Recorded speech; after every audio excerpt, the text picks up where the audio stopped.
अस्सलाम वालेकुम friends, welcome back to my channel. तो कैसे हैं आप सब लोग? उम्मीद करता हूँ आप तमाम दोस्त खैरियत से होंगे। तो दोस्तों, इस वीडियो में आपके साथ आज की कतर की 3 लेटेस्ट न्यूज़ अपडेट्स आपके साथ शेयर करूँगा।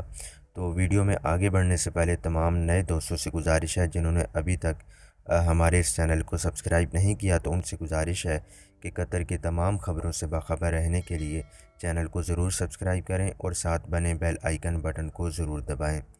तो चलिए दोस्तों, वीडियो स्टार्ट करते हैं। तो दोस्तों, जो पहली अपडेट है वो कतर में ईद उल फितर की हॉलीडेज़ की अपडेट आई है।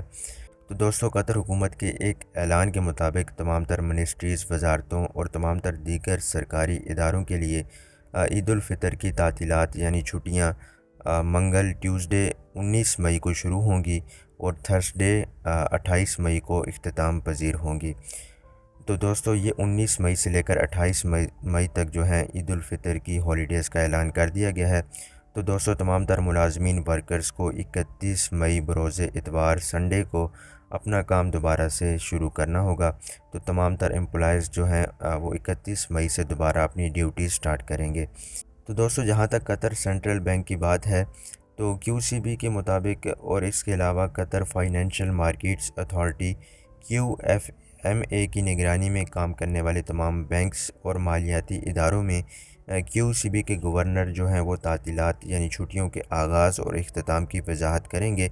अभी तक नोटिस नहीं आया, तो इंशाल्लाह बहुत ही जल्द इनका भी नोटिस आ जाएगा तमाम बैंक्स की छुट्टियों के बारे में भी। दोस्तों, ये थी पहली अपडेट। अब बढ़ते हैं दूसरी अपडेट की जानिब। तो दोस्तों, जो दूसरी अपडेट है वो कतर फुटबॉल एसोसिएशन QFA ने इतवार संडे के रोज़ ये ऐलान किया था कि 2019-2020 के सीज़न के लिए डोमेस्टिक फ़ुटबॉल जो मुकाबले जितने भी मैचेस हैं वो 24 जुलाई से 26 अगस्त के 2020 के दरमियान मुकम्मल होंगे।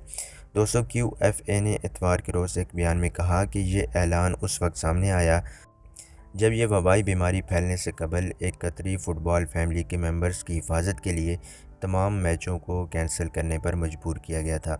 तो दोस्तों, QFA ने इस बात की तस्दीक की है कि मुंतखब मुद्दत में खेलने का फ़ैसला वजारत सेहत के साथ हुकाम से मुशावरत के बाद किया गया है, जिसमें तमाम तर खिलाड़ियों, अमले, ओहदेदारों, रेफरियों समेत तमाम तर मुतल्लिका एहलकारों को महफूज रखने के लिए हिफाजती इकदाम अपनाए गए हैं।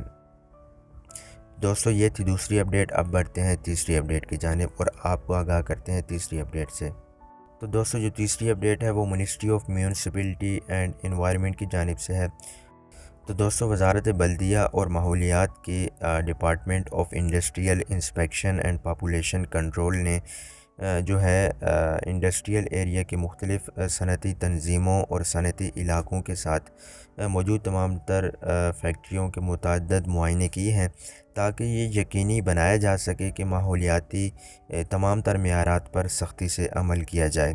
तो दोस्तों, इस मुहिम में, इस कैंपेन में 92 से ज़ायद 92 से ज़ायद फैक्ट्रियों का अहाता किया गया है और इसके नतीजे में माहौलियाती 17 खिलाफ वर्जियाँ भी हुई हैं, यानी 17 वायलेशंस भी हुई हैं। दोस्तों, खिलाफ वर्जी करने वालों को ये रिपोर्ट जारी की गई है और उनको तमाम तर मुतल्लिका सिक्योरिटी इदारों के हवाले किया गया था। इसके अलावा 3 फैक्ट्रियों से ये कहा गया था कि वो अपने मंसूबों की बिना पर माहौलियाती हालात में तरमीम करें, बेहतरी लाएं जो उन्हें पहले पेश किए गए थे, वरना उनके खिलाफ कानूनी कार्रवाई की जाएगी। तो दोस्तों, ये थी आज की 3 लेटेस्ट न्यूज़ अपडेट्स। उम्मीद करता हूँ कि ये वीडियो आपके लिए मुफीद साबित हुई होगी। तो दोस्तों, इस वीडियो को लाइक ज़रूर कीजिएगा और चैनल को भी सब्सक्राइब कर लें कतर की तमाम खबरों से बाखबर रहने के लिए।